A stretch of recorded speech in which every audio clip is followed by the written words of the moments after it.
지금 영어로 뭐라 돼 있는 게 이게 뭐냐 그러면 그 일리노이 미국의 일리노이주 법이거든요. 동물보호법인데 보통 이제 그 외국법을 참고할 때 특히 이제 좋은 게 이제 유럽 같으면 이제 영국, 스위스, 오스트리아, 노르웨이 이런 4개 국가 정도가 가장 그래도 모범 사례거든요. 그리고 이제 미국 쪽으로 가게 되면 미국은 연방법도 있지만 영방법 뭐 구체적인 좀 잘 없고 주법이 이제 중요하죠. 주법에서 이렇게 그 좀 참조할 만한 법들이 보통 이제 메인주, 그다음에 콜로라도, 일리노이, 뭐 오레곤, 또 또 뭐지? 로드 뭐예요?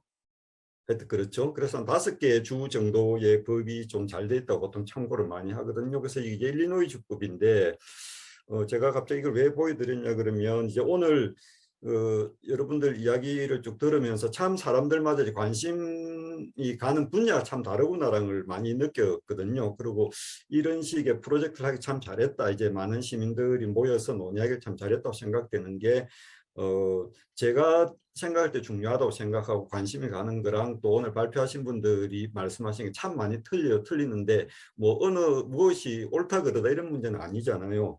결국은 동물보호 혹은 동물이라는 주제가 굉장히 방대한 주제가 되다 보니 각자의 어떤 경험이나 이제 눈에 보이는 것에 따라서 이제 포인트가 좀 달라지는 건 극히 당연하다고 생각이 들고 그런 의미에서 여러 사람이 모여서 논의하기 참 좋다는 생각이 한편으로 들었어요. 그리고 또 다르게 말을 하면 그거는 결국은 그런데 이제 우리 경험적으로 내 눈앞에 안 보이는 어떤 중요한 주제가 이제 빠져 있을 가능성도 또 그걸 이제 시사하는 거죠. 그런 것들 자체가. 이제 우리가 눈에 보이는 이제 그런 위주로 이야기를 하게 되면 근데 저도 마찬가지죠. 제 경험에 따라서 물론 말을 하게 되는데 그래서 나의 어떤 경험이나 나의 판단 그 직관적 판단뿐만 아니라 좀 탑다운식으로 동일한 주제 전체를 추상적으로 한번 설정을 해놓고 그 연역적으로 이렇게 어떤 게 문제일까 좀 접근해 보는 그런 것도 꼭 필요하겠다는 생각 한편으로 들었어요. 한편으로 들었고 아까 아까 명견 관련해서 한배님도 말씀하셨고 민정님도 말씀하셨는데 이렇게 예를 들어 안락사하는 과정이 너무 좀 쉽게 되는 거 아니야? 이제 그런 말씀하셨잖아요. 그런데 지금 예를 들어서 제가 지금 보여드리고 있는 이런 일리노이 주를 비롯해서 이제 미국의 몇몇 주의 이제 법들을 보다 보면 그런 부분이 굉장히 세부적으로 나와 있죠. 사실은 그 청문 절차를 비롯해서 세부적으로 나와 있죠. 근데 이제 그것만 세부적으로 나와 있는 게 아니고 정반대의 과정들, 그러니까 예를 들면 안락사를 하는 과정뿐만 아니라 그 학대자를 처벌하거나 뭐 이런 모든 과정들이 훨씬 더 자세하죠. 우리나라보다도. 지금 보여주고 있는 거는 이제 그 레스트는 이제 범인을 체포하는 거고 시저가 이제 우리식으로만 격리 조치거든요.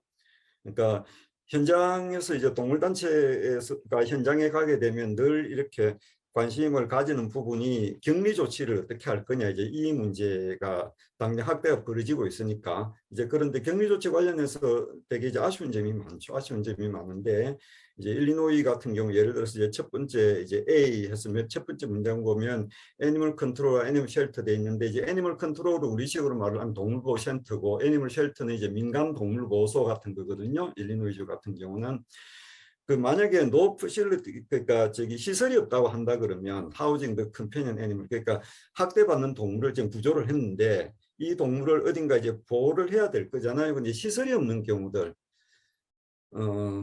공간이 부족하다거나 또는 이제 어떤 다른 이유 때문에 이렇게 애들 상태 때문에 이렇게 그 현장에서 빼내오기 힘든 이런 경우에 대한 이야기거든요. 근데 이게 현장에 실제로 우리가 동물 구조하러 가보면 동물 학대 현장 가보면 이런 일이 자주 생겨요. 주로 어떤 경우냐 그러면 이제 뭐 아예 뭐 굉장히 큰 곳, 뭐 100마리가 넘는 곳, 뭐 500마리, 1000마리 이런 곳은 애초부터 격리조차 불가능하지만 뭐 한 몇십 마리 정도 되는 경우 그러니까 얘들은 그 격리조치를 하고 싶다 할 수 있다 했으면 좋겠다는 생각이 드는 경우들이 있는데 문제는 이렇게 이제 시설이 기존에 있는 그 동물보호센터가 이제 꽉 차 있는 거죠. 그러니까 뭐 옮길 데가 없다 이런 문제가 늘 생기거든요. 그러면 현장에서 우리가 이제 경험적으로 계속 요구하는 게 그냥 현장에서 격리 조치를 해달라. 그 동물학대자가 이게 동물한테 접근만 하지 못하도록 해달라 이런 이제 말을 하고 있는데 근거 규정 같은 게 사실은 없거든요. 그게 도대체 격리 조치가 맞냐 그런 건데 지금 이제 보여드리고 있는 문장이 바로 그런 거거든요. 여러 가지 이유 때문에 격리 조치를 학대받는 애를 격리 조치를 하긴 해야 되는데 시설 문제 때문에 이제 격리를 할 수 없다고 한다 그러면 현장에서 격리 조치하는 것 자체를 인정하는 문장이거든요. 이게. 이제 그런 것들에 대한 이제 고민들이 있는 거죠. 그 실질적으로 그 이 법을 그 주법을 만든 사람들은 물론 그게 이제 동물단체랑 이야기하면서 알았겠죠. 이런 사람들이 그 이런 게 필요하다라는 것을 그런 게 들어가 있고. 그 다음에 또 이제 두 번째 여기서 파운 임파운먼트 이게 격리를 할 때 여기 포스팅 오브 시큐리티 이게 뭐냐 그러면 그런 거예요. 그 담보를 제공하는 거예요. 그러니까 격리를 하게 되면 이것도 현장에서 늘 부딪히는 문제인데 그 법으로 가능한 게 격리조차 가능하고 소유권 포기 자체가 법으로서 보장되는 건 아니거든요. 학대를 아무리 해도 소유권 포기를 할 수 있는 방법이 없는 거죠. 그럼 현실에서는 어떻게 되냐면 그 보호를 하면서 이제 보관 비용을 이제 청구를 하거든요. 이 사람한테. 그러면 이제 청구를 하면 자기가 그 보관 비용을 안 내놓으려고 그러면 학대자가 아예 나 소유권 포기할게 이러면 이제 그 청구를 하지 않을 수 있다 뭐 이런 식이지요. 그래서 보호하면서 청구 비용을 이제 부담을 해서 하게 되는데 이게 문제는 이제 어떤 일이 벌어지냐면 지금도 저도 이제 몇 건의 그런 일이 있는데 예를 들어서 평택역 학대견의 예를 들어보자고요. 아마 평택역 학대견 아시는 분들 계실 거예요. 우리 제가 기르는 개가 지금 왔다 갔다 하고 있어요. 평택역 학대견 같은 경우 아직 소유권 포기를 이 사람이 안 했거든요. 안 했고 지금 임시보호가 가 있는 상태인데 그 아이에 대해서 발생한 의료비가 지금 몇백만 이미 돼 있죠. 몇백만이 돼 있는데 문제는 이게 이제 수원시 그 사람이 수원시에 거주하고 있어가지고 수원시에서 그 청구를 해야 되는데 보호기간이 지금 6개월로 돼 있거든요. 그 아이가 6개월 돼서 비로소 청구하겠다고 이제 버티고 있는 거 수원시에서 공무원들은 그냥 자꾸 뭐 부딪히는 게 싫은 거예요. 최대한 일을 뒤로 이제 미루려고 하는 거고 그러면 이제 그렇게 하면 6개월 될 때까지는 그냥 소유권 포기도 안 하고 애매하게 있는 거 이 상황 자체 임시보호를 가 있는데 그러면 이제 동물단체의 비용만 계속 발생을 하고 있는 것들이고 어쨌든 뭐 제가 돌려줄 생각이 없긴 없지만 그렇죠. 이게 상황이 빨리 끝이 안 나는 거죠. 근데 지금 여기서 법에서 말하는 건 뭐냐 그러면 격리 조치를 하게 나면 이제 앞으로 예상되는 비용을 해서 담보를 상대편에 요구할 수 있게 돼 있는 거예요. 이게 그러니까 지금 한국 같은 경우는 관련 규정이 없다 보니 보호조치 6개월 기간 6개월이다 그러면 6개월 지난 다음에 이제 그때 이제 청구를 하겠다는 식으로 공문은 나오고 있는데 이제 일리노이 주법 같은 경우는 그게 아니고 그게 이제 격리 조치를 할 때 저기 그런 조치를 이제 병행해서 할 수 있는 거죠. 이게 그 담보를 내놔라. 앞으로 지금 몇 달 동안 얘를 내가 보관하고 있을 거니 거기에서 담보를 내놔라. 이런 요구를 할 수 있는 거죠. 그런 식으로 이제 압박을 하고 안 내놓으면 이제 소유권 포기가 들어가는 이제 그런 구조가 되어 있는 거고. 그 다음에 또 뭐가 있냐 그러면 세 번째 문장 보면 이거죠. 검찰이 14일 FTC 그러니까 격리 조치한 14일 이내에 뭘 할 수 있냐 그러면은 이제 시저 이거는 이제 격리 조치인 거고 forfeiture 이거는 이제 몰수거든요. 소유권 포기거든 쉽게 말을 해서 소유권 포기할 거를 이제 추진할 수 있는 거예요. 언제나 prior to trial 이래 돼 있죠. 그래서 공판이 시작되기 전에 그러니까 재판 걸리면 시간 한참 걸릴 거잖아요. 뭐 1년 이상 걸릴 거란 말이에요. 근데 그 전에 이 사람의 범죄 사실을 이제 종합적으로 물론 다투봐야 되겠지만 물론 이제 이것도 그 법원에서 이렇게 받아들여야 되는 거고 그러면 이제 검찰 쪽에서 자료를 준비해서 제출하기는 해야 돼요. 그런데 공판 시작되기 전에 전반적으로 이 사람의 범죄에 대해서 소명하기 이전에 그걸 가지고 재판하기 이전에 그 예에 대한 처리 이제 학대받은 동물에 대한 처리 그래서 학대받은 것 같다 해서 나중에 사실 재판 과정은 설령 학대받았다 하더라도 형량을 도대체 얼마를 때려야 될 거냐에 대해서는 굉장히 긴 논의를 다뤄야만 되는 거잖아요. 근데 그렇게까지 안 따져보더라도 얘가 학대했다 안 했다 정도 판단은 더 훨씬 더 쉽게 할 수 있는 거거든요. 그렇다고 한다 그러면 이렇게 법원에서 학대한 거 맞아라고 한다 그러면 소유권 포기 자체는 이제 빨리 받게 할 수 있는 것들이죠.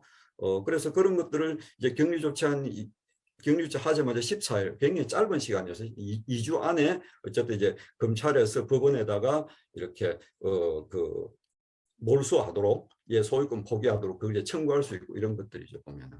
그러니까 이런 것들은 지금 그 우리나라 법에서는 비슷한 이야기도 없죠, 사실은. 뭐 이런 비슷한 이야기도 없는데 그 미국의 어떤 하나의 일개 주에서, 물론 일개 주도 크긴 크지만 에서 보면 정말 실제로 이제 동물 학대 받는 현장에 개입해서 이 문제를 처리했던 그런 경험들이 법 속에 이제 놓여져 담겨져 있는 거죠. 그래서 그 우리 이거 프로젝트 좀 시작할 때 이렇게 그 함태성 그 동물복지위원장이 뭐 그 축사에 그런 걸 썼잖아요. 이게 거버넌스, 그러니까 민간 참여가 이제 약해서 그 어떤 전문성 이런 것들이 지금 동물복지에 떨어진다, 뭐 이런 이야기, 뭐 그런 이야기. 그래서 이제 이런 프로젝트 좋다라고 이야기한 게, 사실은 현장에서 나간 사람 입장에서는 이런 법도, 이런 세세한 내용 눈에 팍팍팍 들어온 내용들이에요. 실제로 격리조치를 하면서 늘 부딪혔던 어려운 점들인데 이미 이제 미국 법에서는 그런 게 다 반영이 돼 있는데,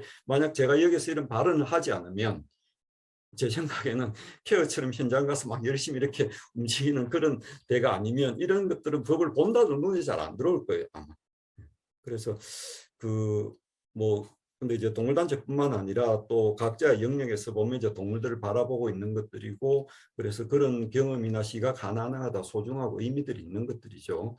그런 것들이 이제 하여튼 잘 모아져야 되겠다 생각 한편, 그다음에 또 그만큼 우리의 보는 눈 자체가 경험에 규정을 받기 때문에, 과연 동물 입장에서 정말 생각해 보면 우리 경험 바깥에 있는 매우 중요한 문제들 혹시 방치되어 있지는 않은가, 이런 생각들, 이제 그것도 꼭 좀 필요하겠다. 아까 이제 예를 축산동물 관련해서 이제 그 동물복지 그 인정 뭐 이런 이야기를 했지만, 그거는 이제 그러면 동물복지 인정을 어떻게 잘할 거냐, 이제 이 이야기가 되는데, 애초부터 그러면 축산동물의 보호가 그런 식의 인정제도를 통해서 할 수 있는 거냐라는 또 다른 문제가 남아 있는 거잖아요. 그죠?